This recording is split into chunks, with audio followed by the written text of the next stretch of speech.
All right, welcome back, guys, to another episode of Sled Stories. We're up at Max's house here in Fairfield. Yes, sir. We got a lot of things to recap on. It's been about a month since we chatted last on a podcast, and lots happened between then and now. So A lot has happened. Yeah, for sure.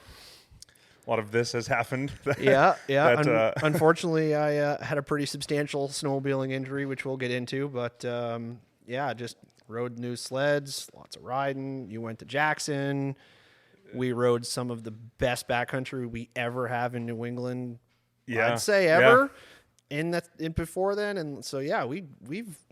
There's a little bit to get into. There's some stuff to get into for sure. So we're trying to figure out when to pick it up, and I think the place to pick it up is probably the Parade of Lights. Quote unquote, the disappointment that was Parade of Lights, which we touched on it in the East Branch podcast. Yep. And as anything else this winter, the conditions continued all the way up into Parade of Lights. Yeah. And I remember booking the cabin that we stayed in. Yep. And I'm like, early season booked it. I'm like, you know what, March 2nd, whatever. Oh, it'll be good. Like guaranteed. It should always be good. It should be guaranteed that you can book a place up in Pittsburgh and go to Parade of Lights and you're good. Right. And the weeks leading up to it, it just did not cooperate. It at fell all. apart. We had, I don't think, any real measurable snow, and then we had some days that were 50s. We had rain. It was just...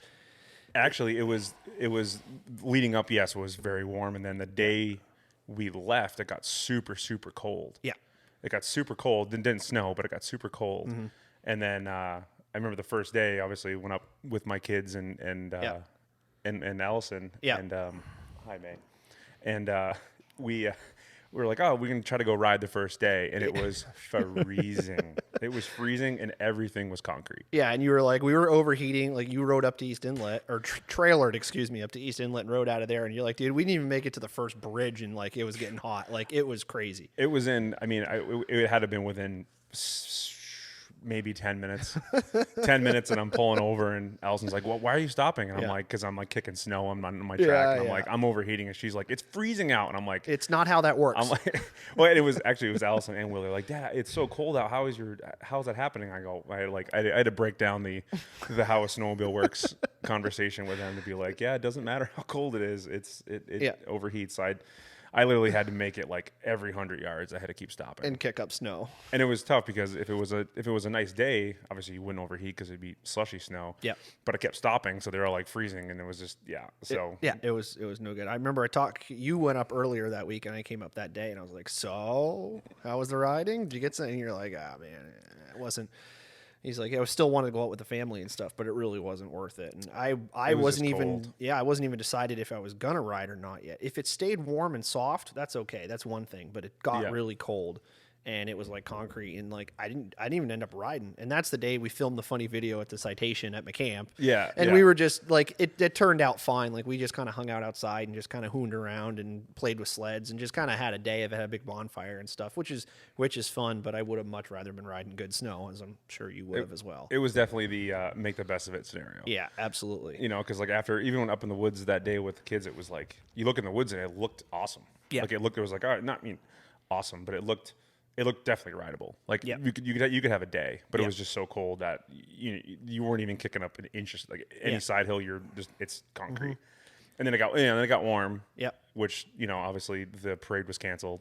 Which I'm glad. Like I know a lot of people were bummed about that, and I certainly was too. But I'm glad they did. It was the right decision because Black Lake was solid, concrete solid from freezing. And like it wouldn't even have been fun. It really wouldn't have. And getting there would have been really challenging. We would have had to trailer, and it's like if other people are doing that too, it just wasn't right. And I'm glad they called it off because it's hard because the first we drove by the lake and we're like, oh, it doesn't look that bad because it was cold, but there was no snow on it. It was just ice. Right. And it's like, A, you're going to overheat going on the lake. And then B, it's incredibly dangerous to have all those people with no control at all. Absolutely. Just and obviously, there's going to be kids and people who don't necessarily... all the rentals and everything. Exactly. Like you're going to have every walk of snowmobiler is going to be out for Parade of Lights. And But that didn't. That just didn't happen. We did demo the 858s that day though. The Catalyst. Yep. That was kind of cool. Granite State put on a demo day with Arctic Cat, and you rode myself, you and Tony all rode the 858s. We traded off and stuff like that. So that was cool to be able to do that. The conditions were like. It couldn't have been worse conditions to demo a sled, quite frankly, but like at least we still got to take them out and stretch their legs a little bit. Yeah, and it was, I mean, yeah, to your point, the trail conditions, I mean, up, you know, if anyone knows that area, the demo ride went from Granite State dealer up to Far Road, up to the sand pit, and then back down. Yeah. And usually that road can get kind of, you know, gravelly when it's decent conditions. Yeah, so. it's a road and it's super popular and it's a trail, but it's a road, so the snow gets blown off it all the time. You can get 2-foot storm and within 3 days the snow's like, you know.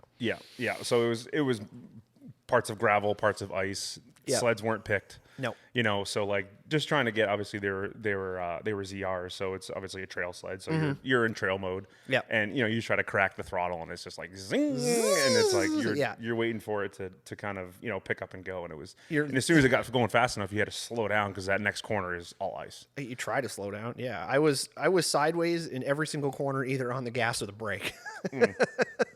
Yeah, because that's just all you could do to like keep the thing on the trail.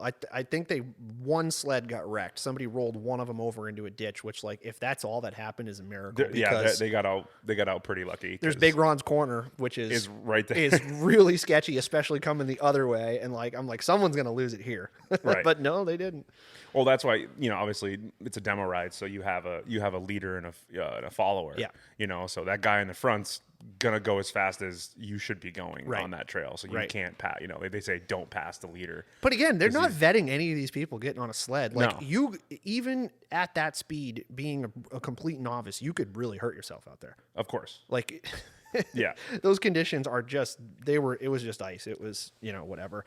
And that's actually that was the second time I rode a Catalyst, because the weekend before I was up in Pittsburgh and I rode, they didn't even know it was a demo, but Granite State had the one that they were showing around. There was only the one, right? And it was RXC 858, and I rode that one. You rode it on the Sunday when you left. I rode it on the Saturday. Yeah. And like it was funny that Tony and I were talking about the differences between the two. And like the first time I rode it, even on the lake and the conditions were still I was like, I don't know. I left sort of unimpressed. And then the second demo, the one, the Parade of Lights weekend with Granite State, I was like, this is much better.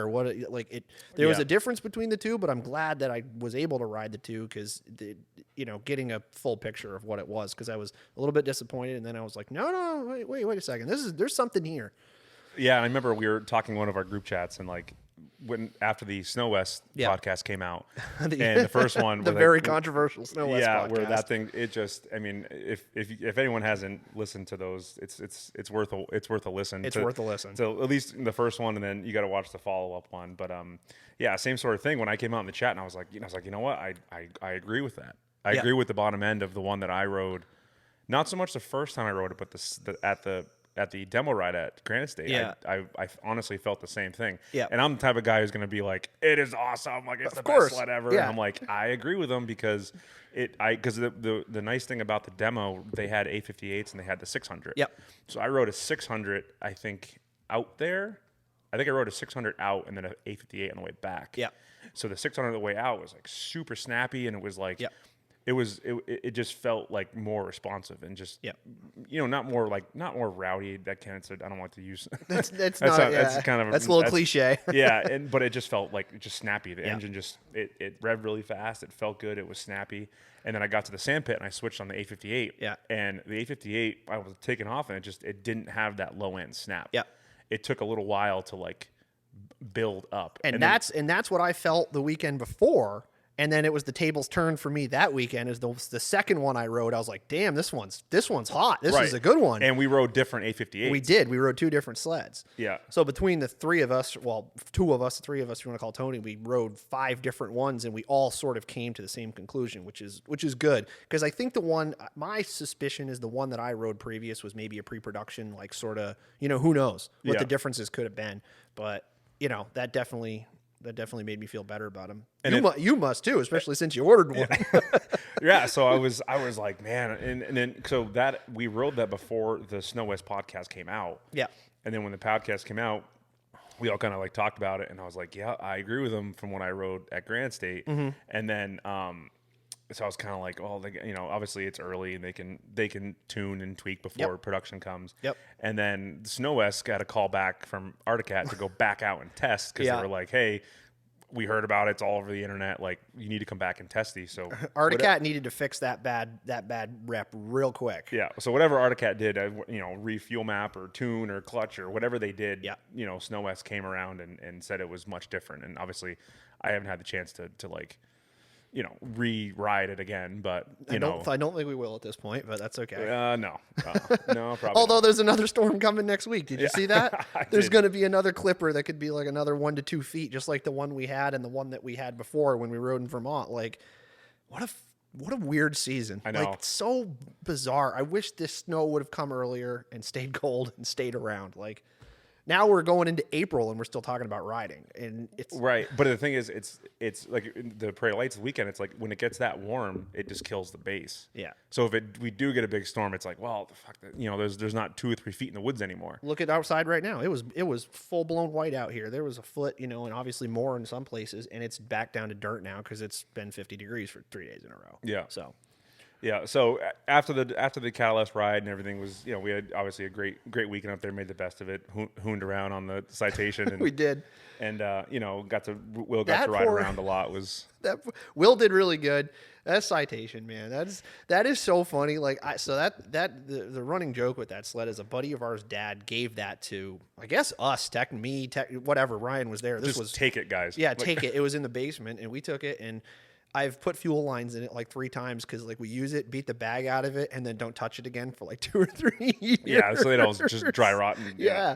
So she needed a little starting fluid and a little bit of customization on the fuel line part, but we got it going again, and then it just ran beautifully the entire time.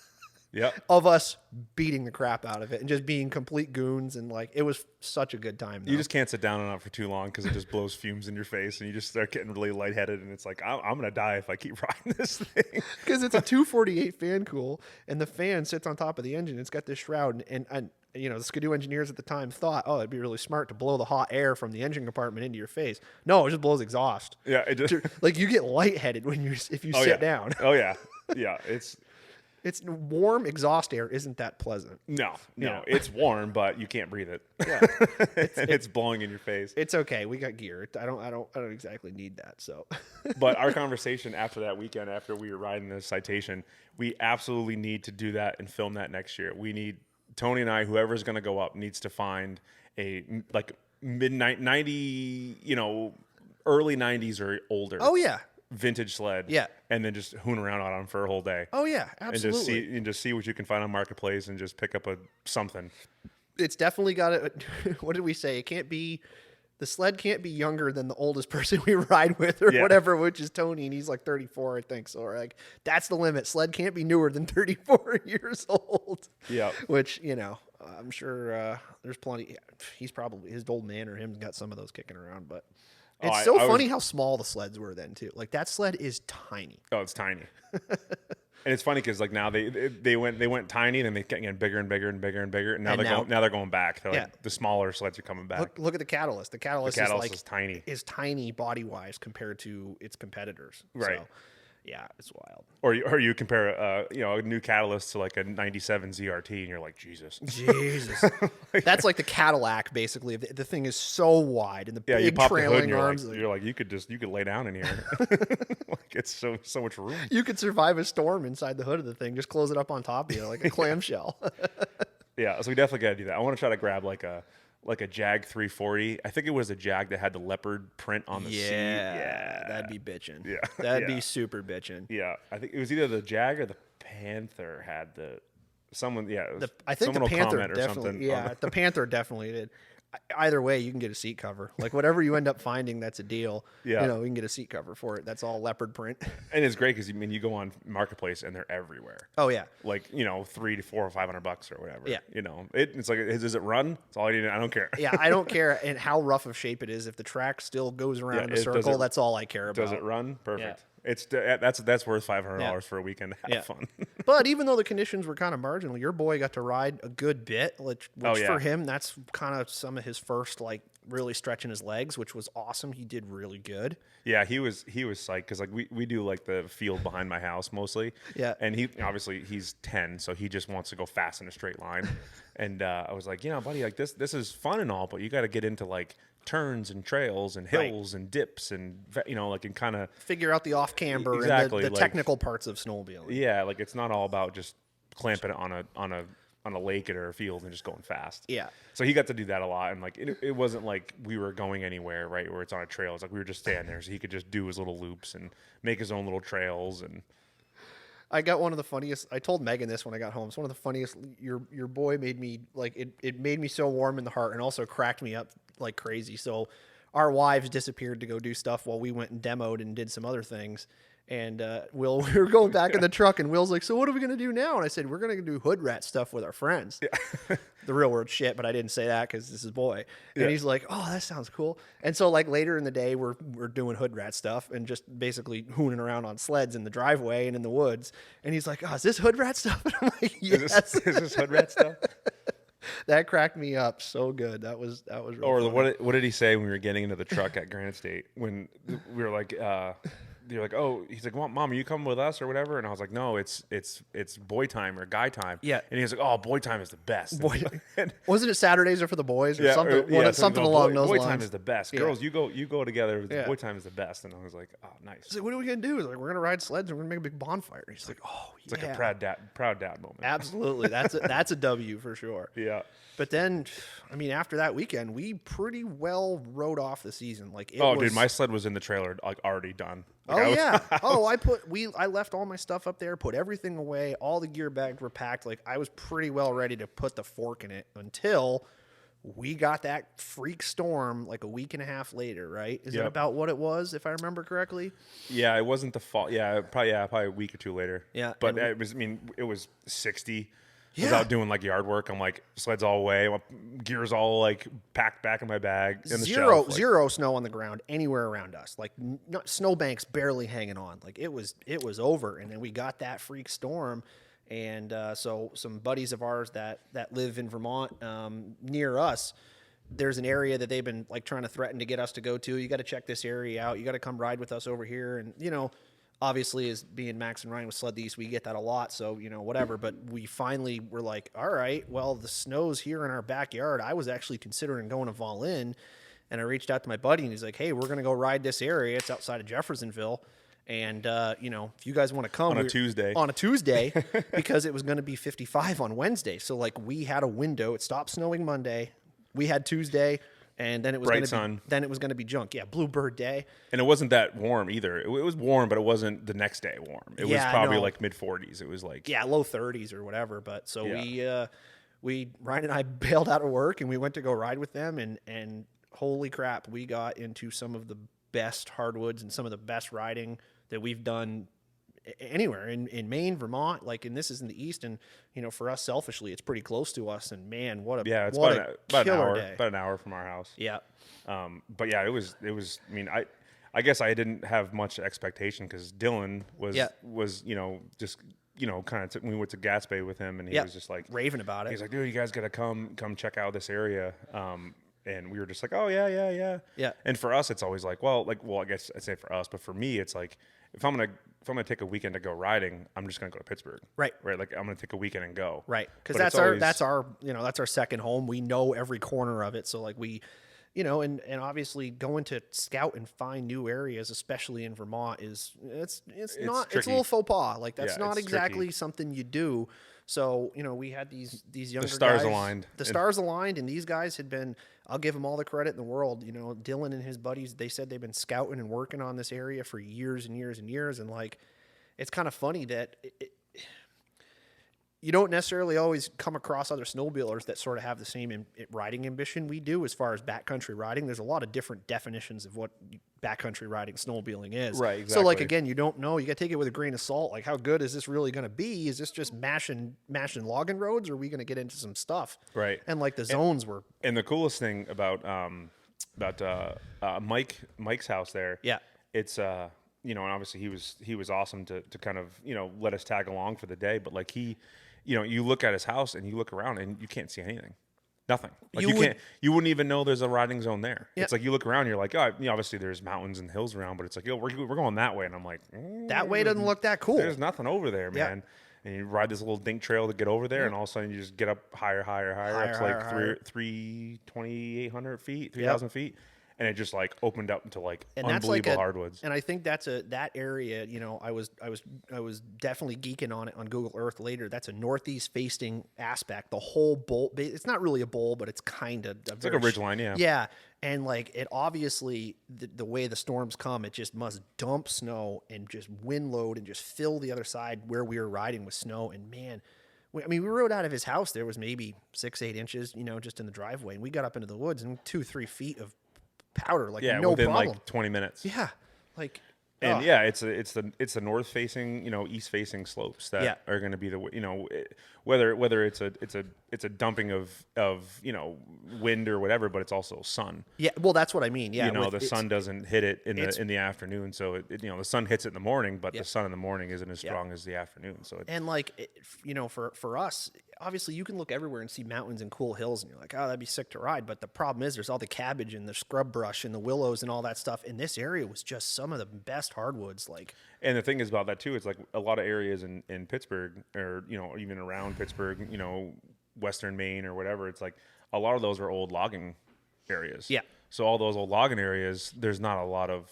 There is if you can find them, but the real honey hole is the unlogged areas. the unlogged old growth hardwood Right. that hasn't been, because So a as lot soon of as this you, area, I mean, you're talking 2 or 3 foot trees, Yeah. big old growth trees. It's like this area, obviously, I'm not sure the ownership of the land, Yeah. but it just seems like if it was logged, it was logged a long time ago. forever ago. Because Yeah. most of the area we were in was all old growth. You can tell the getting to it was logged, like where all Yeah. the sap lines and all those, you know, that stuff Right. was all logged, like all the BS at the bottom of the hill. And there was logging roads that we took to circumvent areas, but up into the, you know, into the Nar. And we got up to 3,200 feet, Yeah, something like something that, like that. which, like, for us riding around here, that's pretty respectable. Like, Yeah, that's because Mount Mansfield is just over 4,000. 4,300. Yeah. You know, so yeah, I mean, you're not around here any higher than that, and you're getting into like Alpine zone. Yeah. You yeah. know, around because like I think it's just under 4,000 on Mansfield is where It changes over trees disappear. You know, Yeah. so you're not you know, you're not finding many peaks like that in Vermont. No. You know, No. probably Jay and Mount Mansfield are probably the only two No. like rock faced above, you know, that kind of altitude. So, Yeah. Yeah, but it was- kudos to those guys. I Yeah. mean, they worked hard to find that area, and like you guys killed it. Yeah. Like, it is such a good area. It was a really good area, super good dudes too, really good riders. All of them were rippers, you know, just like it was a super fun day. And like, it was a, you know, for us, it was a really, for a practically dismal season, it was we left on a real yeah. high note. Like we I was got done. done that day and we were like so psyched. Like it was such a win for us. And like, I cannot wait to go back. I can't wait to go back. And it was great too because they didn't just scout and know like one area.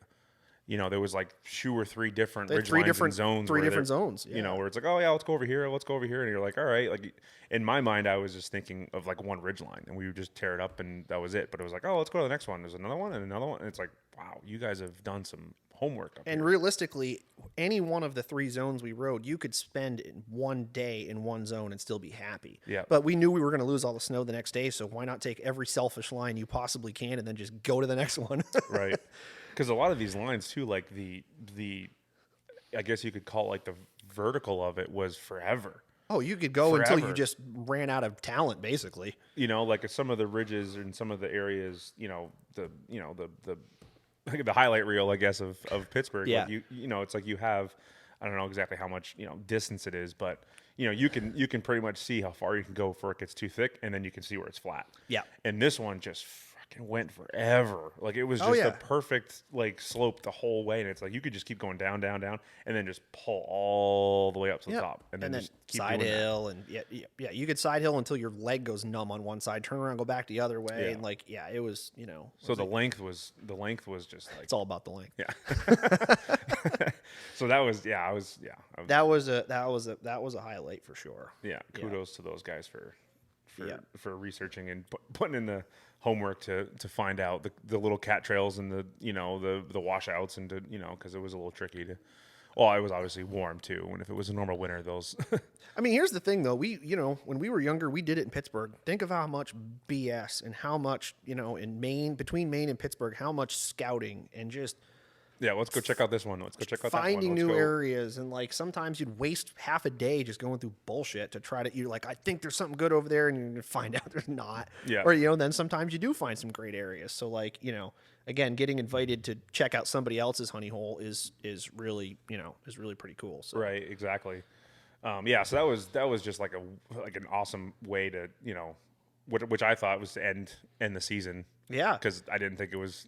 I thought Parade of Lights was going to be the end, which was fine, Yeah, it was fine. but not great. But I wanted to ride one more time. But you ordered a new sled. I actually ordered a new one as well. And we left basically not riding anything decent. And then that popped in. And that was like, okay, I feel better about my poor financial decisions. Yeah, I feel bad about the winter in New England. Yeah. Because it's like, okay, just, depending on, obviously it's only an hour away from us and we don't have any snow at all.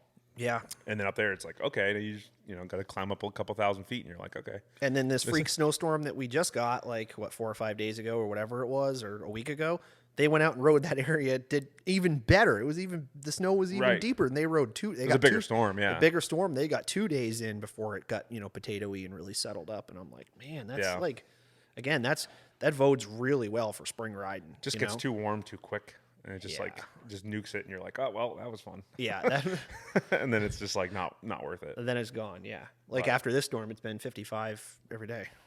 I know, yeah, and it's not gonna, yeah. So even if it does snow next week, it's gonna be a good mud season. It's been a whole mud season from January. It's gonna be a good time for me to be laid up, I guess. I can look at it positively like that. Yeah. Okay. So let's continue down. Let's continue down the rabbit hole. Continue down the path. Continue down the path. So after the surprise Tuesday, yeah, we fast forward to that weekend, and the snow. Pittsburgh had got some snow. Yep. And the next following weekend was Jackson. Yeah. So both of us were going to be in Jackson. I did not end up going, unfortunately, because of a little incident, but you did go. So wait, so the weekend happened, and you were like, all right, I'm gonna go to Pittsburgh. I'm gonna go ride. And it's like, okay. Yep. And then there happened to be an incident. Happened to be an incident on Saturday. Yep. Which I think you texted me in the afternoon, and I forget what you said. Yeah, I just said, what did I say? I can look back at my phone and say it, but I just said, you're like, dude, I crashed. It's bad. It's like, yeah, I crashed. It's bad. Not joking. I'm headed to the ER right now. Yeah. But so, yeah, we can circle back to that. Yeah, that's gonna be a story.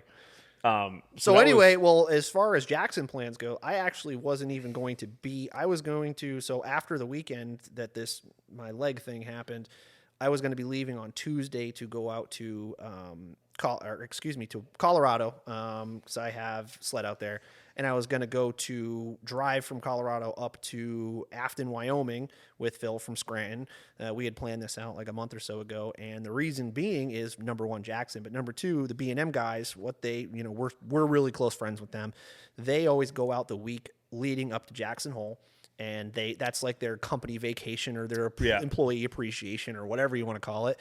And like every year we're like, dude, we got to get together and ride. Well, shit, this is the year we're going to do it. This so is the one. Phil and I booked a house. We had everything all laid out. We were all good to go. I was supposed to fly on Thursday or Tuesday. And then what I was going to do is ride 3 or 4 days with the B&M guys or whoever, like just ride, who cares? And then make my way up to Jackson to meet you, because you were going sort of as like a vacation, right? Yeah. It was more of like a wife. So like, our buddy Justin came out with his wife, and Allison came out, and we're like, it's like, we've done it. I've been this my second time going, and I was like, all right, you know what?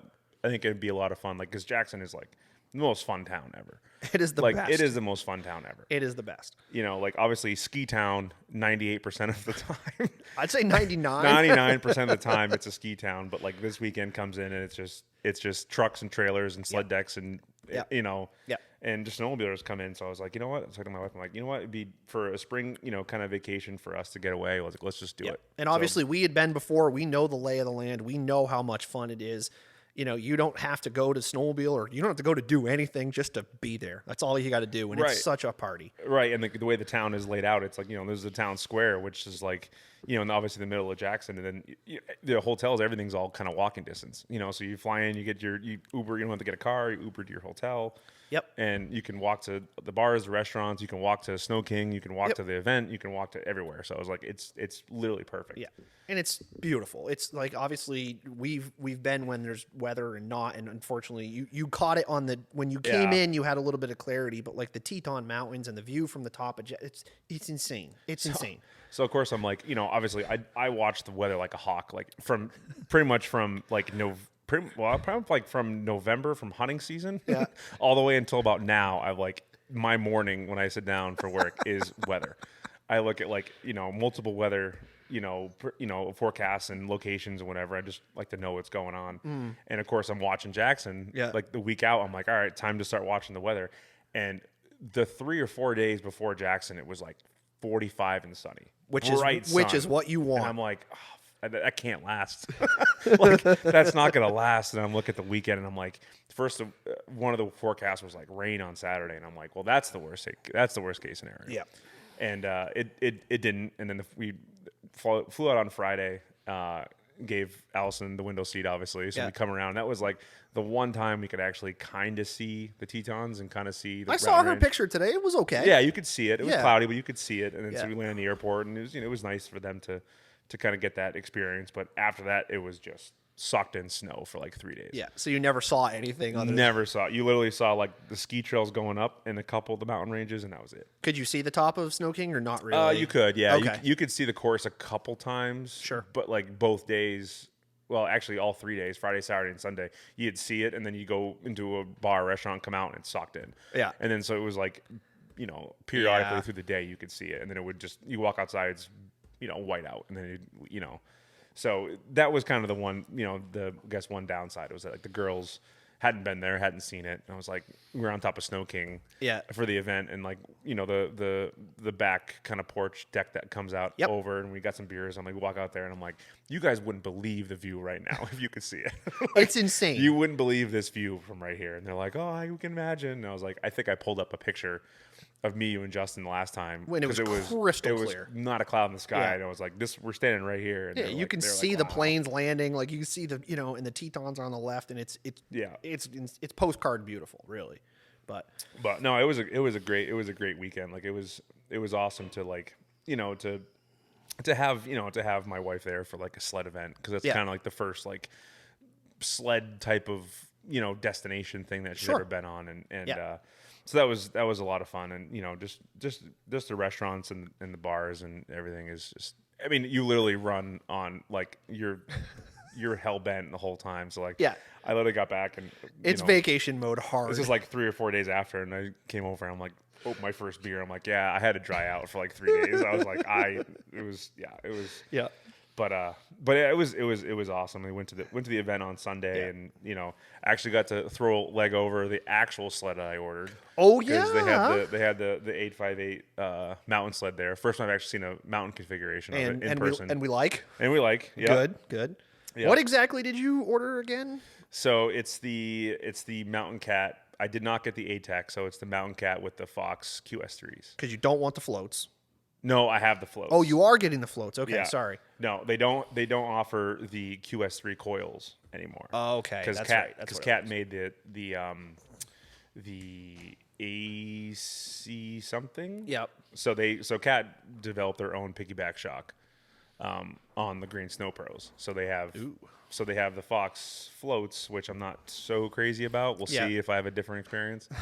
But it was nice to like see the color in person, see everything, like see the screen, like see everything. Yeah, was great. And obviously the event there is super fun. Just kind of walking around and seeing sleds. Saw your sled, took a picture of it for you. Thank you very much. Saw your sled you ordered. Do you approve in person? You like the colors? I do like the colors, but I just can't see it, Max. Ryan, I got to change it up, man. I can't just You be changed red. it up good.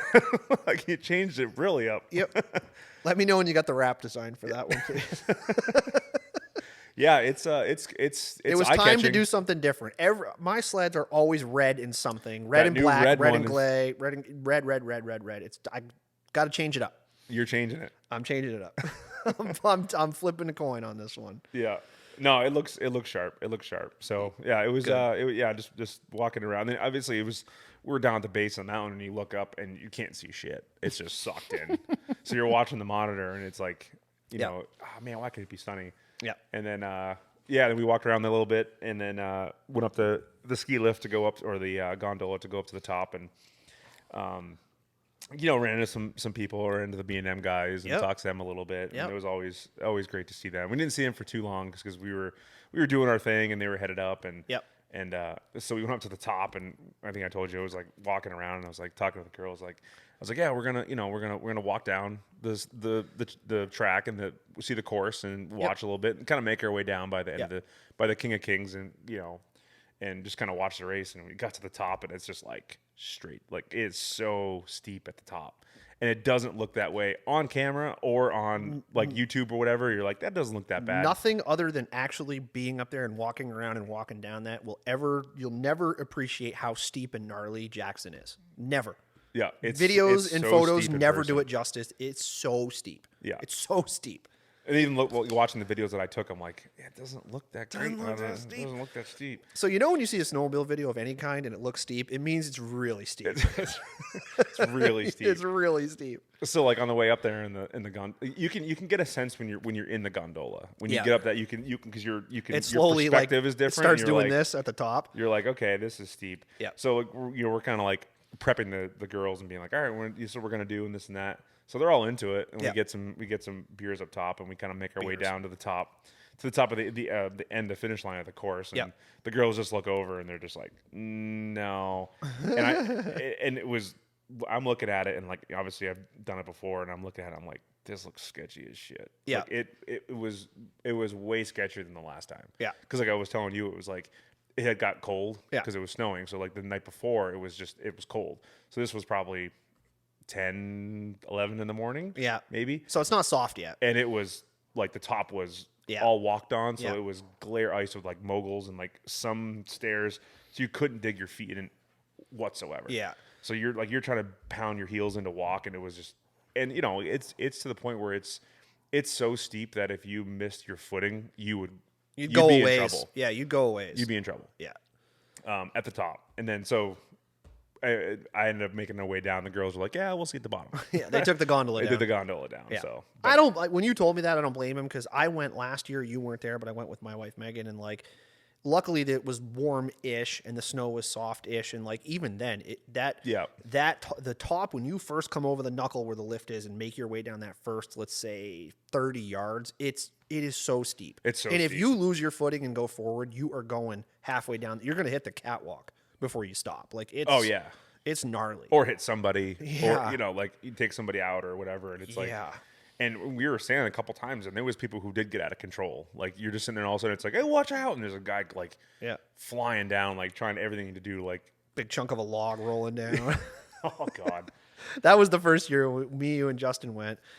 That was so far. That's been the best time I've ever went.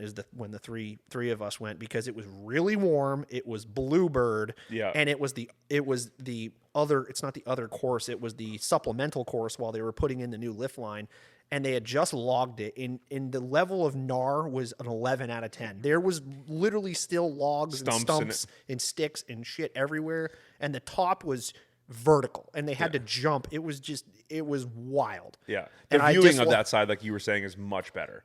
Because there's the rock ledge in the face. You can kind of like sit across the rock, and you can see a lot better from that side. Yeah. than the under the gondola side. Yeah. But. Well, I saw you caught up with Keith Curtis too, right? Yeah. I stuck my head in his trailer on Saturday when we were walking by, and just shooting the shit with him, and I was thanking him for signing Dylan's sled. And I was like, I was riding with Dylan, that guy last weekend. Yeah. He's still there, Still there. Fought off, and he's like, oh great. And I don't know if you saw that day. I did the thing where I was going to rub it off, and he's like, hey, get away from that. Yeah. He holds that signature in very high regard. Yeah, so it was nice to see him, and just watching him on Sunday.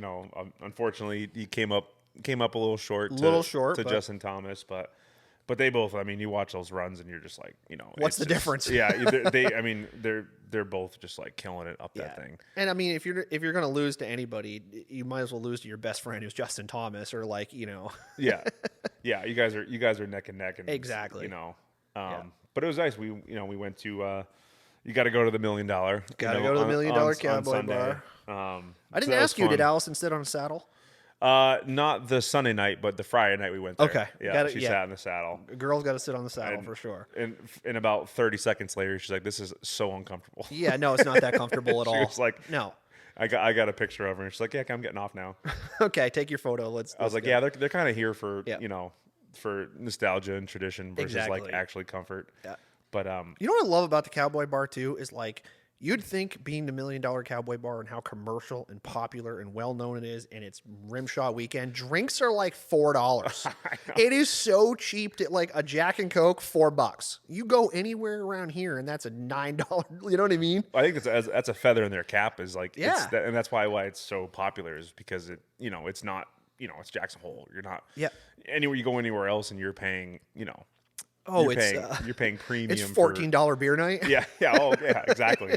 So it's a feather in their cap. It's funny because Allison walked in there and she's like, "It kind of stinks in here." Yeah, sure does. I'm like, yeah, it's not really, it's not really a highbrow establishment. It's but that's the charm. That's the charm of it, and that's why after the race on Sunday, all the racers go there. Anybody who's anybody, like it is just like the who's who of snowmobiling is all there, and like you ran into the Boondock Nation guys. Yeah, ran into Jack. Yeah, met Jack. He was really cool. I met him up in the hill the first time and just walking by, and I was like, hey, it's just. I was shooting the shit with him about Chick Chocks, and I was like, hey, how are the Chick Chocks first time out? And so that was cool. It was nice to meet him, and saw him at the $1 Million, and then we were coming out of the event and ran to Keith again, and I was like, hey, come down to $1 Million, because I wasn't sure if he was going to go down, and he's like, yeah, we got to get the Katie here, and we got to find a babysitter. And I was like, all right. And he is a family man for sure. So, but he came down to $1 Million too. So we were talking with him, and wives met up and cool. talked. So he's a genuinely good dude. Just outside of like being a incredibly famous, talented snowmobiler, he's just a really nice guy. Yeah, he's awesome. Yeah, it's just the $1 Million is just a fun. It's like. It's the one time where you can be at a bar and just like you just scan the room, and it's like it's every personality or every just and I don't want to say like celebrity, but like I mean to some degree, yeah. It's every personality in the snowmobiling world is in one place. And you could walk up and bump into anybody and start a conversation about snowmobiling. To anyone, like 100% snowmobilers in there. Like, because like the skiers and the snowboarders and stuff, they completely clear out of town for Jackson. Jackson is for that weekend is only for snowmobilers. They take over the town. All the locals leave, and like it's a great time. So anybody who would ever think of it is I know it's not the East, but bucket list thing, go to Jackson. If you're a hardcore snowmobiler and you just love sledding of any kind, like it is the best mini vacation you can possibly take. You only need 2 or 3 days. That's it. Oh yeah, it's like Las Vegas. Yeah. you don't need a lot of time in Las Vegas. You won't spend near as much money either though. Jackson is, I mean, you can ball really hard in Jackson, but realistically you don't have to. I mean, no, you don't have to. It's not that crazy really. And like even the flight in is beautiful. Like there's nothing about it that sucks. No, it's and we were saying that too is like because Allison was like, oh, how you know, how's the airport and Uber and this and that, and it's like 20 minutes. You're like right in the town. It's not like flying into Salt Lake or Denver. You're like, oh, we got to drive 2 hours and we got to do this. And it's like you're right there. And the drive from the airport goes into Jackson by the elk refuge, which on its own is gorgeous. There's elk everywhere, and it's insane. And there's moose Dude, we're going to the airport on Monday. We saw 8 moose. Yeah. On the way into the airport. The moose hang out in those flats by the airport like crazy. I've never seen more moose in my life. There was 2 moose. like 20 yards from the parking lot. Yeah. Just sitting in the sagebrush. Yeah. Just sitting there. Just chilling. It's like, man, this place is like a. It's It's like the Wild Wild West. Yeah. It's like a calendar. It is. You could take a whole 12 months of calendar for just Jackson, but yeah, it was fun. It was, you know, it's one of those vacations where you're like, you know, people are like, oh, you're going to Wyoming for the weekend, and it's like, yeah, I'm going. But and then you get back and you're like, wow, we just did all that in 3 days or whatever. Yeah. So it's a lot, and you get you know. Yep. Just gotta rally. Get up in the morning with the headache and just like work your way through it. It's like, let's get mimosas. Let's keep it rolling. Let's have a Bloody Mary and let's make it to lunch. And again, the best part is you don't need a vehicle at all. Yeah, you don't need to drive anywhere. You can walk to everything. Yeah, which is very unique. Yeah, let's put it that way. It's very unique, and it's So definitely big thumbs up to Jackson, like you were saying. If you ever want to take a snowmobiling vacation, winter vacation. Yep. You know, bring anyone out to Jackson. There's something for everybody. There's something for everybody. That's a bucket list place for sure. But so unfortunately, I didn't make it this year. So let's bring it around. Bring it around. I have a story to tell. So you didn't go to Jackson. I did not go to Jackson. Plans. We're not going to Jackson. Did not. My plans did not go as I laid them out. So yeah, rewinding a little bit, the weekend before I was supposed to leave on like a Tuesday. Not even the weekend, dude. It was like 2 days before you're supposed to leave. No, it was the week. Well, yeah, but the weekend before Jackson. But the weekend before I was supposed to leave. Yeah, I was going to leave. I was going to fly to Colorado on Tuesday, get my truck, get my sled, and then go ride for a little while, then go to Jackson. Then I was actually going to drive my truck home. That was the plan, is leave from Jackson Monday morning and make my way back home. But instead I broke my leg. Said you broke your leg. Yeah, right to the punchline. So, so myself, Tony, and a friend of ours named Nick, he was with us in Gas Bay this year. We rode with him a couple times. Actually, we've ridden with him more this year than we have in a while, and it's been good. He's a really good dude. Yeah, good dude.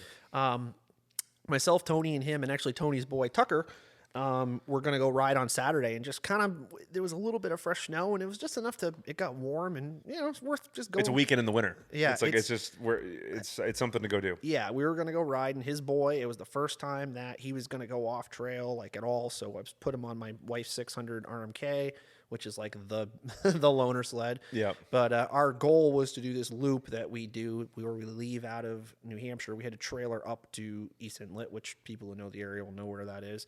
And then basically we do this giant loop that goes from New Hampshire into Maine, out way the hell out into Maine, all around Hell and Creation up by the border, and then back down. And that's like, even in marginal conditions, that's a day's ride. Not a day's ride, but like it's enough. It's a loop. It's a good loop. Again, you don't even need great snow. You'll still have fun. Right.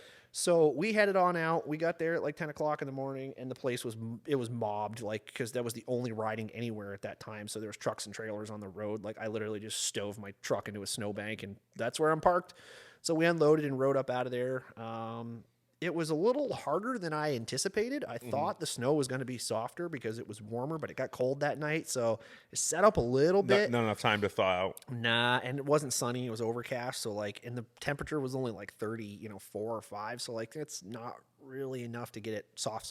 Right. Enough to keep the sleds cool, but anyway. So we were riding. We got to the point where we got off trail. We were off trail in Maine for a little while. And everybody was doing good, and we were having fun. And basically, on part of the journey, there's this culvert that's off to the right side of the road that some loggers abandoned many years ago when there was a road through there. It's all dug up, and they just placed it off to the side. And it's plastic. It's plastic culvert. Yeah. It's pretty good sized culvert, but like it's a fun little hit. I don't know. It's completely stupid. Probably like a 2-foot diameter. Yeah, right? It's not a huge one. No, but it's the way it sticks up out of the snow. Like, it's just something different, right? Like, it's not going to hurt the sled. Like, I've jumped off it probably a dozen times. Yeah. Like, I go and I just kind of do a little hit off the side of it, like a little bank jump, and like his boy was recording, wanted to make a TikTok thing or whatever. So like I was trying to find Something. Just I was trying to turn chicken shit into chicken soup, like trying to just make something out of nothing. Yeah, just kind of hooning around. Exactly. That's all it was. And so the first time I did it, I went and just kind of rode off it kind of slow and whatever, and it was lame as hell. It was totally lame. Yeah. And so I was like, oh, I'm going to go back and hit it the second time, which was not a great idea. Which changed a lot of things. Which changed my life currently. So I went back and hit it the second time, and when I hit it much faster, and unfortunately I had way too much track speed, so I spun on it. Because it was plastic. Because it was plastic. Metal, any culvert wouldn't have mattered. But so I came off of it, and basically because of that, I sort of cocked in the air a little bit, and when I landed, the sled landed and I did, and then it like bucked up is basically the best way I can put it. Like it slammed, and then the track speed caught, and the track hooked up really well because of the snow conditions. Because it was zinging on top of the culvert, and then it spun the sled in the air, and when you hit the ground, it was still probably 80 miles an hour. Oh, yeah, the track was ripping, so when it caught, it hit hard, and my left leg was way off to the side, but my right leg was still not connected to the running board, but in the place where my right foot would be, and the action of the sled coming up just basically smashed me upwards and threw me up over the sled. I went flying. Did you hit your chest in the bars? No, I hit my head on the snow after. I hit my shoulder. But I didn't think basically besides my leg with the sled, nothing else. I didn't hit the sled any other way. I landed away from the sled. So do you think the break came from on the sled?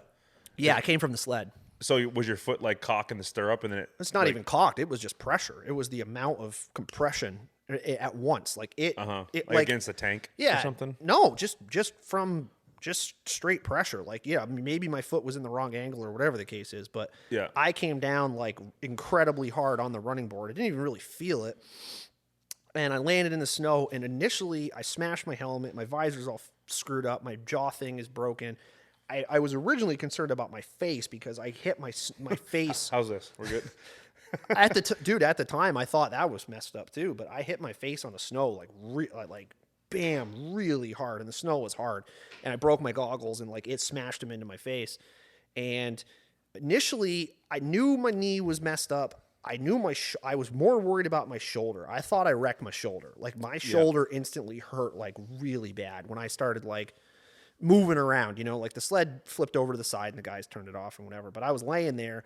And they're like, you okay? Whatever, take a minute. And I'm like, just give me, I don't know. I needed like 10, right, 15. Just let me assess what's Let me assess. So here. like 10, 15 seconds go by. And at that time, I really wasn't worried about my leg. I didn't think I really screwed my leg up that bad. I thought I broke my collarbone or like my rotator cuff because I hit the snow with my shoulder and my face really hard. That's what really did it. But I think the break came from the sled, however that happened. But basically, once I was like, no, I was like, I think, I don't know. I think I'm okay. And I went to stand up and my leg completely folded the wrong direction. Yeah. And I collapsed. So my leg bent the complete wrong way. Like, like bad. Like you see in football tackles and stuff like Nick that. Chubb this year. Yeah. Yeah, it did that. And I fell to the ground. And then I knew immediately. I said, oh shit, like this is bad. And now I had messed up my left knee, not in a similar situation, but my foot was stuck in the running board and it twisted and it screwed up tore my ACL and stretched my MCL and meniscus and whatever. And I thought that's all it was. I thought that I tore a ligament or something. Right, when I talked to you here, when you got back, you weren't sure. You're like, no, it felt exactly the same. Because you were like, it's not that bad. Remember you saying, you're like, it doesn't hurt. Like you were saying the other parts hurt more. Yeah. When I tore this left knee when I first did it, when it happened in the woods, that hurt more than this did. But I went to go stand up and then that happened and I was like, okay, something's really wrong. We got to get the hell out of here. And Pratt and Tony were like some of the best guys to have with me. They were so awesome and, so supportive, but he's like, Nick's like, just relax, man. Sit, like, let's take some time. And I said, absolutely not. I was like, I got adrenaline going right now. We've got to get the hell out of here because we are far from the truck. We're far from everything. And I'm like, I know from the last time that this happened, I took too much time before we made the exit plan. And I'm like, I know that I'm hurt regardless of how serious it is. We got to go while the adrenaline is doing its thing. Right. So they got my sled pointed in the right direction. I got on it, and I rode out. We rode all the way Yeah, back it's to the like, truck. Yeah, get me out of here because this is Yep. not just a Yeah. bump. We stopped when we got back to the trail, and Nick was like, "You all right? How you doing?" He's like, "I think I got some, he's got a first aid kit, and I have one too, but I just didn't even think to go for it." But he's like, "I got a bunch of Advil and ibuprofen." I'm like, "I will take whatever you have. I'm like, give me your whole pharmacy because I know I'm going to need it." So, at the as we get closer, we get back to the truck. I sat down. Luckily, I was able to sit down on my ass and ride for the majority of the time, which was a godsend. I didn't have to do anything really technical to get out of where we were. Get back to the truck. I have Tony load my sled up. Nick actually put the other one in the trailer, so there was only one on the sled deck. Tony drove me. His boy drove his truck, but Tony drove me back to the camp. And we get back to the camp and called Megan, talked to her, and she's just like, I was going to stay another night at the camp because technically I was supposed to close it down because it was going to be the last weekend. Right. Yeah, exactly. Yeah. And she, she's my better half for a reason. She's like, "No, if you're hurt like that, we got to get you home. Like if you got to go to the hospital one way or another, and you don't want to go to one up there. Like, are you good to get home?" And I'm like, "Well, yeah, we can figure out a way home." And by that time, it was like I couldn't move it. It was starting to hurt real bad. Like it was Right. That would have been a awful night. That would have been a really awful night. That would have been an awful night if it would have been stayed. because I didn't know. Again, I didn't know at the time how bad it was. So Right. You would have woke up in the middle of the night in bed in a bad spot. Yeah. So I took some more, ibuprofen, acetaminophen, like whatever the stuff I have. Nick and Tony, God love them. They packed up all my stuff, packed up my truck, closed the camp down, put the sleds away. I just sat there basically writhing on the floor, like just, fuck this, like just in pain, just really bumming. And I still had some adrenaline going, so it wasn't real bad yet. But Tony was nice enough to, we got camp all closed up, and Tony was nice enough to drive me back to my house, which is 3 hours from camp in Pittsburg. Yeah. And we got back to the house, and his boy, I waited here for like, I don't know, an hour maybe or so for his boy to come and get him. So they left, and my wife took me to the ER, and get to the ER, and I just, again, I wasn't even going to go to the ER because when I hurt my left knee, if you tear a ligament, they don't do shit for that.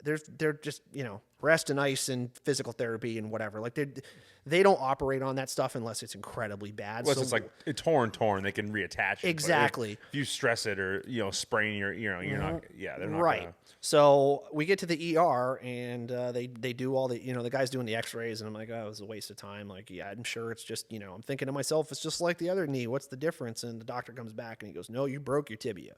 Yeah. I'm like, excuse me? He's like, oh yeah, you fractured your tibia. And he's like, we got to get some more tests, and we got to figure out surgery and whatever. And like, it went from not that serious to serious, like real fast. Yeah. Immediately. So, and basically what happened is I broke my tibial plateau, which, like, if you look at a tibia bone, like, it comes up and it kind of makes like a little knuckle, and that's where all the meat and the your knee sits in there. Yeah, and your meniscus is here and all that sort of stuff. I broke one of the corners of it right off. So that's what I said with like the compression. That's what the doctor said. He's like, it just compressed so hard that something had to give. Yeah. And luckily, no other ligament damage, no other like tissue damage. I mean, obviously it's strained and it certainly took a whack, but like nothing serious. So yeah, surgery the next day. Oh. Yeah, I spent 3 days in the hospital. They did surgery the very next day. Ended up with a big plate, and 4 giant self-tapping screws or whatever it is that they use. And here we are. I think like 9 days later or something like that. And it's been. I'm pretty good now, but the first week was really tough. Like, it was hell. It was really painful, and ended up having to go back to the hospital for a while. And it's definitely the worst injury I've gotten maybe ever. It's been pretty rough, but I'm good now. Definitely on the road to recovery, and that's great. And so unfortunately, all my plans about going out west and going to Jackson and doing all that stuff, that I got on the phone and canceled some tickets, and that just didn't happen. Yeah, I remember talking to you. I was like, so you in for Jackson? You just started laughing. You're like, no. Mm-mm. I'm like, really? Not if you just sit down? No. Nah, dude. No, I was still far from out of the woods. That was like when you were still here before you went to the... Because I was like, if he just sprained his knee, maybe you put a cast on it and just go sit the bar. Nope. No, man. Like, it was like... way more than It way more was than that. it was really gnarly. Yeah, that's the first time I've had surgery for anything I've broken, which that was a first, and that the doctor did a great job, and it looks fine now. It was swollen really bad, and it was really really incredibly painful for a little while, and if you're gonna be dumb, you got to be tough, I guess. Yeah, it's I wish what I was doing was cooler than it really was, but it was actually pretty friggin' lame. And my wife and I've talked about it, and I think back to all the crazy things I've done this winter on a snowmobile, and this is pretty low on the list actually. yeah. But looking back, I'm like, all right, well, that was also pretty dumb. I shouldn't have, of course, hindsight's 2020, but Of course. like I said, it's I jumped off the same thing a dozen times before, but this is the one that got me. The conditions were, just wrong, I guess you could say. And Yeah, just wrong. so that is definitely the end of my season. That is a wrap, literally. Yeah, we were kind of, half joking when we walked through the airport with the scanners and stuff, and I was like, oh, Max is gonna have to disclose that he's. Yeah, I got hard. I'm gonna get patted down on my leg all the time from now on. But yeah, they're gonna be like, what are you hiding in here? yeah, so yeah, it's gonna be another about 4 weeks, I think, from now, or maybe a little bit more, 5 weeks before I can put any weight on it. So that sucks. Yeah. Basically, I am laid up as far as laid up can be. I got a sweet little walker with a basket on it that gets me around the house, and I'm finally to the point where I could even use it, because just even standing up and the blood it just wakes you right up. Oh man. Oh man. So not a good story by any means, but but I will say there's a lot of positive that came out of it, because again, I said, Tony and Nick were just absolutely critical. It's important to be with people that you trust, and that those guys could not have made a terrible situation any better. They went above and beyond to for instance, we're actually eating some frozen pizza. Nick sent me a care package from some frozen pizzas from Chicago, and I'm like, oh man, that's it's really kind of you. Yeah. And so it's good to know that your friends in the sledding community take care of you. So right, help you get you guys definitely made the right decision just to get out and get home. Yeah, which was, again, having hurt myself. I've hurt myself. I hurt myself all the time. I'm a little slightly reckless and dumb, so I've had plenty of injuries and bumps and bruises and stuff, but this one was serious. And again, after I fell when it bent the wrong way, I was like, this is bad. And that's when I was like, I got to take advantage of this adrenaline. We got to go right now. Yeah. Yeah. And that's how it always happens, though. I feel like some of the worst injuries are the ones that are not exciting, not spectacular. No. Mundane shit you do every day. Yep. Like my head, a perfect example. Yep. Yep. When I hurt my head loading my sled on my truck, I've done that hundreds of times my whole life. And it was just a quick thing. I was coming to pick you up, and I'm like, let's just load up. Yep. Put my caliber ramp on the on my truck. Yep. And it was just, again, I've done it hundreds of times. Yep. And it was just went Freak, outside. weird circumstance that. And if anyone has one of those ramps, just make sure that the ramp is on the ground and not on top of a snowbank. Yeah. Elevated. Angle is your friend, basically. Yeah, because the way the end of the ramp is, it's got an piece of L aluminum that mates to the tailgate, and there's a strap that runs to the hitch of your truck. Mm-hmm. The strap only allows it to not slide out. Yeah. Onto the ground when the track hits it. But it can go up. But if you go into it and it goes up, it comes up and the tailgate flexes, the ramp comes up and it becomes a mousetrap. Yeah. And it came across and hit me right across the bridge of my head. Yeah. And it hit me. It didn't knock me out. I don't know how, the grace of God, I don't know how it did knock me out. Yeah. But I remember I was coming to get you and it hit me and I fell to my sled and I was kind of dazed. The ramp's still laying on me and I'm like, oh my God, that hurt. And I went and feel my head, and I could feel my skull through the cut, because it was a 4-inch by 1-inch gash, and I was like, oh my God. I'm like, I need to go right now. Same sort of thing. The adrenaline kicked in. I'm like, I need to go. And I was alone. I was home alone. Mm-hmm. I was getting, it was afternoon. Wife was at work, kids were at school, and I'm like, I gotta go do something, because I'm gonna bleed out if I don't go anywhere. I'm gonna bleed out right now, because it just started to bleed so bad down my face. So Walked into the garage, got some paper towels, hopped in my truck, and started driving. Which was silly, but I mean, whatever, though. Besides that or an ambulance, I had no choice. I was Right. like, I have to go. So I drove down to my neighbor's house and I walked in. I was just like, he's like, hey, how's it going, man? I just like showed him my head, and he's just like, oh my God. He's like, what did you do? And I was just like a hit with my sled ramp. Like I gotta go right now. Yeah. Like I can't mess around. Yeah, and you guys just beat feet to the ER, right? Yeah, I beat feet to the ER. I'm like, I'm in the truck. And I'm like, and he's kind of, he's driving, and I'm like, man, can you drive faster? Because I'm starting to get dizzy. Like I'm starting to like, I might pass out. And then we were on 89 going south, and we were coming up on a state trooper, and he looked over and he's like, hey, what do you want me to do? I go, just drive. Go. I don't care how fast you go. Just go. So we go up next to the state trooper, and he's driving. He's not stopped. Yeah. So we're gaining on him. We go past, and I just look out the window and like take the bandage off and just show my hands. I'm covered in blood. Yeah. And I show my hands, and the state trooper just nods at me and goes, yeah, go. So he got right behind us and just followed us all the way to UVM. And I went in the front door, and it's during COVID, because this was 2021. And I walk in there, and the fucking asshole starts putting a mask on me, and I'm like, dude, I'm gonna bleed out if you don't get out. I'm gonna pass out. Yeah. Like I'm bleeding so bad. A mask is not my concern right this moment. And so get the mask on, and then the nurse or doctor came out and was just like, and get you in here. And yeah, I got six stitches on my scalp, and then 4 stitches to close up the outside, because I cut it down to the I can't remember the name of the layer that covers your skull. That was my worst injury. I was gonna say, just outside of snowmobiling, that's probably your worst injury ever. That's my right? injury ever. Yeah, like the closest I came to it sounds like kind of morbid, but closest to dying. Yeah, and like as bad as my story is, I'm not gonna die. You could have, in that if you got hit hard enough to be knocked out and just kept bleeding, you could have very well died. Oh, if it would have knocked me out, I probably would have died. Yeah, because I would have knocked out on my sled, and I would have bled because no one was home. Yeah, and that would have been, talk about changing the course of your life. That would have, my kids would have got off the bus and found dad and saw me laying there. So the funny thing is the same thing. Like I texted you, and I'm like, "Where the hell are you? Why are you at my house? Like, what's going on or whatever?" And it was going on like an hour, and I'm like, "Man, what's going on?" And he's just like, "At the ER, split my head open, not riding." Like same thing, like very short, like. Very serious, and you're just like, oh no. I'm sure the same thing when I texted you, like, messed up my knee, it's bad. Yeah, like very short, like I'm not in the mood to talk, like I can't. Not joking. This is real deal stuff.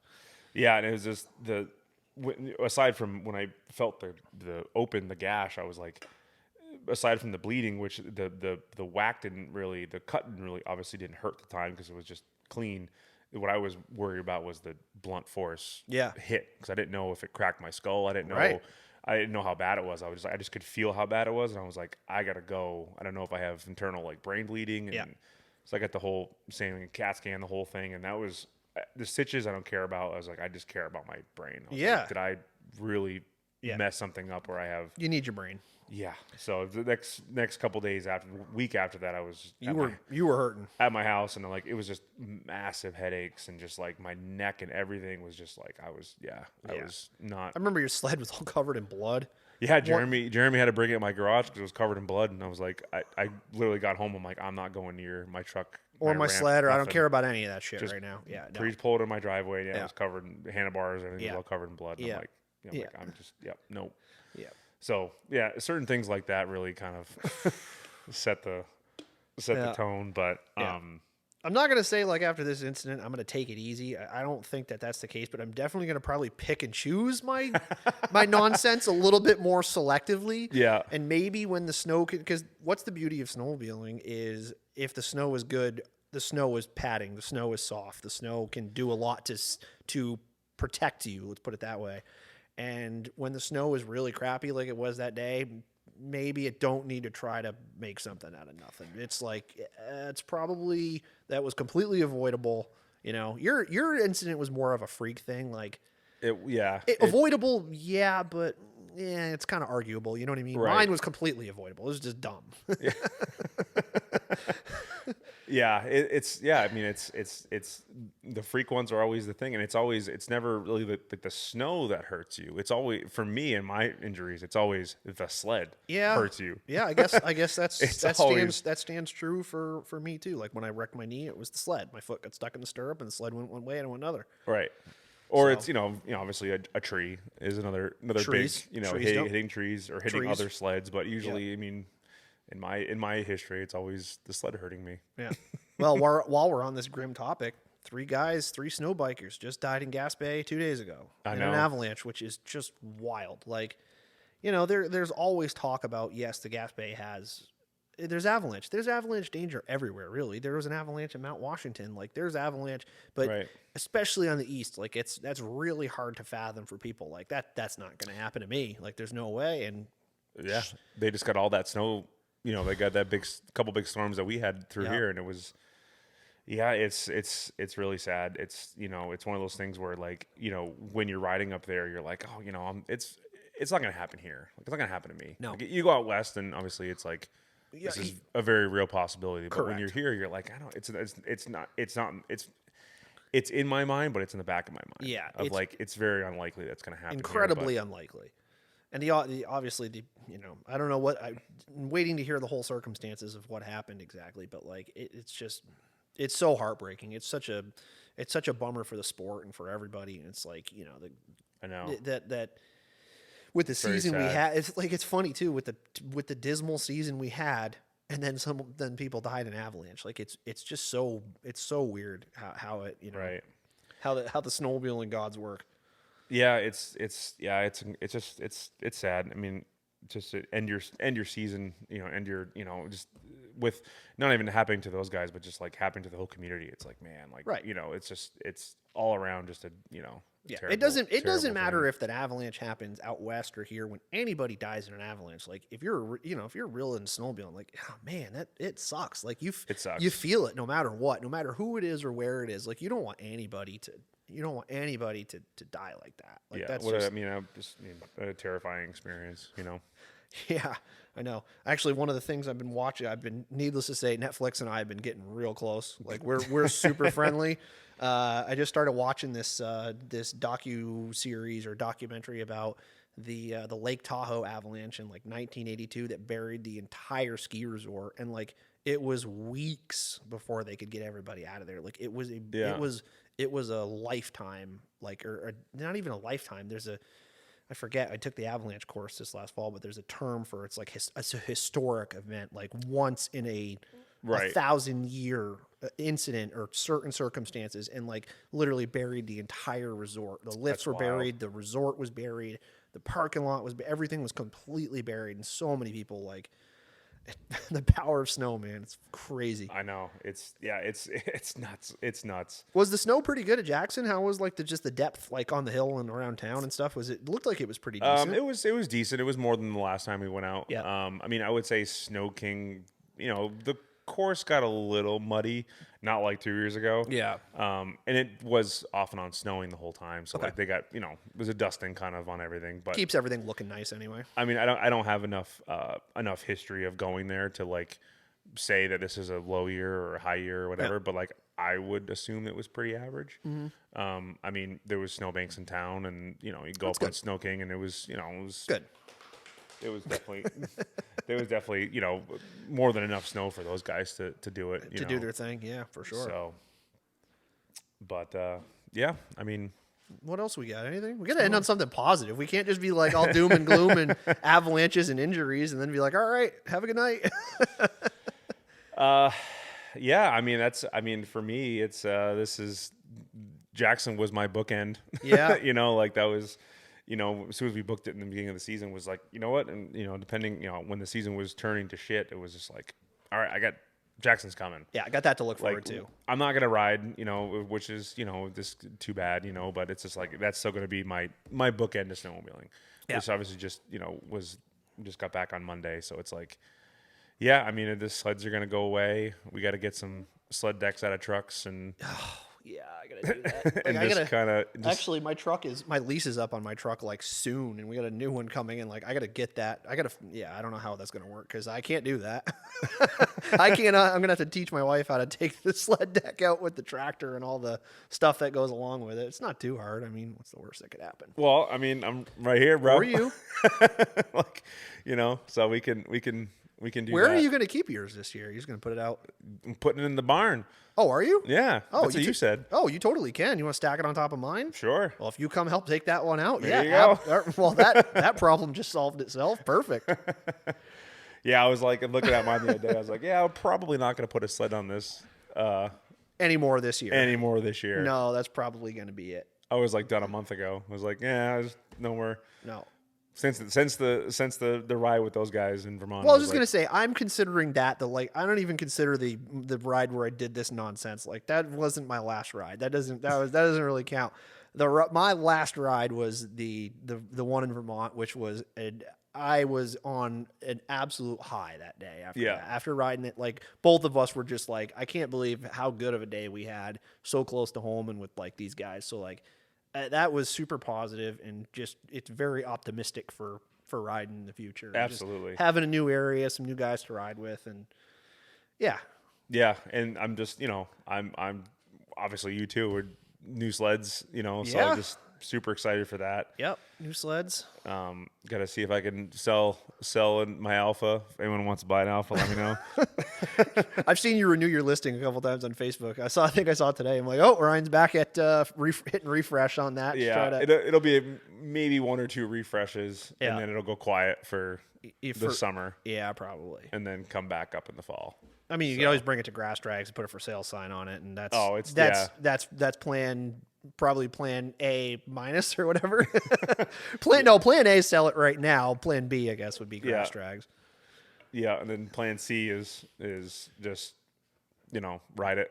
Yeah, just Do it somewhere. Throw a turbo on it and bring it out west. And that's a possibility. That sled would do good out there for sure. Yeah. Yeah, turbo. I like the way this is. Try to find a couple. Anyone got any used turbos online? Who all makes turbo kits for those anyway? Boondocker doesn't, right? Is it just Silber, Solid, Ibex, or is Ibex just the newer stuff, or they made them for the old ones too? That's a good question. I would assume they do. Yeah. I don't know. I haven't looked at Ibex, but I know Solid and Silber do. I like the Silber stuff. That'd be pretty rad. Or talk to Speedworks and get a supercharger. Should have just bought Tucker's. Which Tucker. I'm not buying your sled. Sorry, Tucker. Yeah, no, I gotta. Yeah, that's Plan C. Well, Plan C is just to ride it as normal. Plan D is to put a turbo on. We're getting down to D and E and F. And, hopefully B takes place, and then we don't have to worry about. Actually, A would be ideal, but let's be honest, that's probably not going to happen. Yeah, with the way this winter went, and just people aren't really thinking about dropping money on sleds in April. No. Everyone's looking towards summer, and so grass tracks time will be the time to revisit that and see if we can. Dude, Strickland, I was talking to him today. He's picking up. He's trying to figure out same situation, but he's like, I really want to get rid of my other sled before I get my new one. You know the 163 Boost Pro that's in Montreal that I said was like $12,000. Yeah, they dropped the price to like $10,700.